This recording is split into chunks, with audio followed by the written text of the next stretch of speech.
So now that we have our bucket system in place, we've debugged it to confirm that everything is working as expected. We want to go ahead and move on to the actual, basically, handling of the LOD changing. So we need a way to basically have some way of knowing that the LOD has changed for us. So the way we're going to do that is via an interface. Now, I've tinkered with the idea of utilizing basically mimicking the setup here of passing in various functions, and that ended up being kind of more of a headache than anything. And I don't like having to register the object and then register that function being called, or sorry, that function to be set up. So I'd rather just go the interface route, and I think that'll be sufficient. So to begin, let's go ahead and make the interface. So go to our performance folder, new and row class of type interface, and we will call this one the BucketLOD interface. Now let's go ahead and paste the core module API, so the export up here, and make the function. So virtual void, let's do on BucketLODChanged. So what we want to have happen, or passed in, is we want a few things.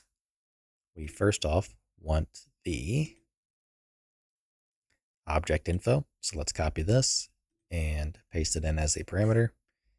And then we also want the new LOD. So const int32 new LOD. So let's include the significance manager.h. Go to our zombie pawn and replace the significance manager include, because we are including it in the interface, to performance bucket system or bucket LOD interface. Now we just need to inherit from that. So public I bucket LOD interface. And now we can implement the on bucket LOD changed. So down here, let's go ahead and call our on LOD set and pass in the new LOD. So let's press play or compile. Actually, I don't want to play. I'd just rather build just to make sure, because we're not actually calling, this yet. So let's make sure we can compile. And so far, so good. Now we want to call, this interface function. So let's go to, actually, I also want to delete this CPP file really quick. So private performance, delete the BucketLOD interface.cpp, and go to the significance manager. So here we are basically determining that this bucket object has had its LOD changed. So we need to store that, well, this has changed, which we are doing in changed bucket objects. So after everything has, occurred, we basically just want to iterate over those changed bucket objects and get the interface and call it on them. So to begin, we first off are going to want to do this kind of on a per bucket type basis. So remember how I had mentioned the zombie pawns and then the firearms, then the third thing, then the fourth thing. We don't want to have to, iterate through all the different types and then go through, iterate over the other types, and then kind of restart it by iterating through them again via this changed, bucket objects. Instead, we can just do this on a per type kind of basis. So we add to our changed bucket objects, and at the very end, we want to iterate over it. So for flod managed object info, let's just call it the LOD object info in changed bucket objects.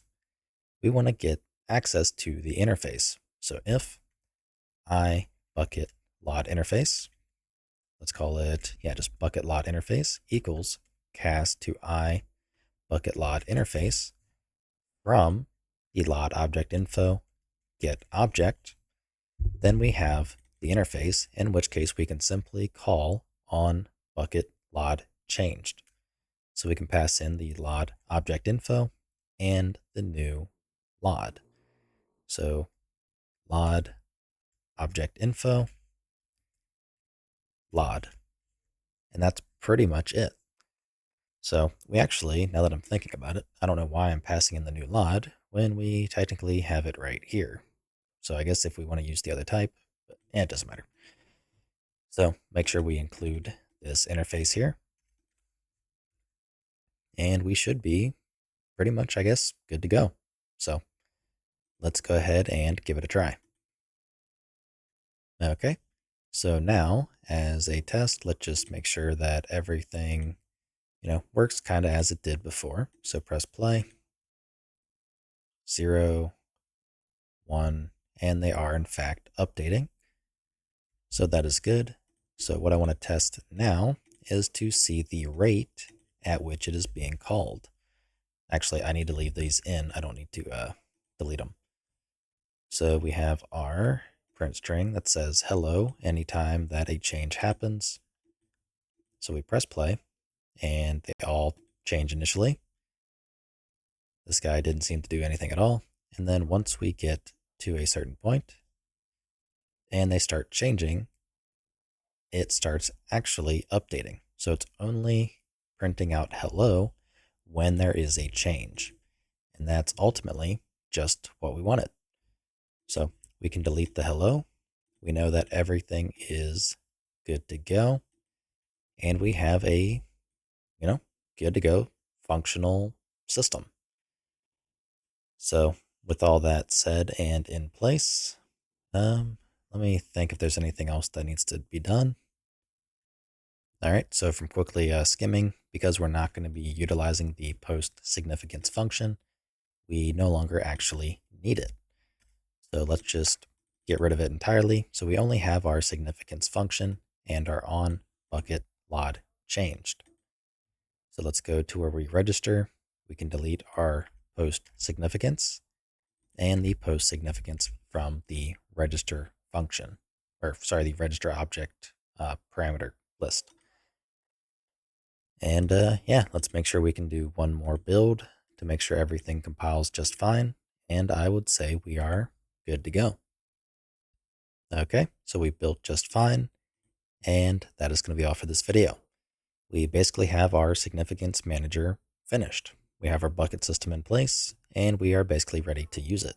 So now on anything in the future that we want to use it for, we just have to register it with the significance manager, and we can do our calculation here however we want. Honestly, we can get rid of all of this, and we just bind to our on BucketLODChanged, and we are, well, done. We have our bucket system. So I will see you in the next video. If you like what I'm doing and you want to help support me, you can find a link to my Patreon in the description below, where you can also get early access to this entire series.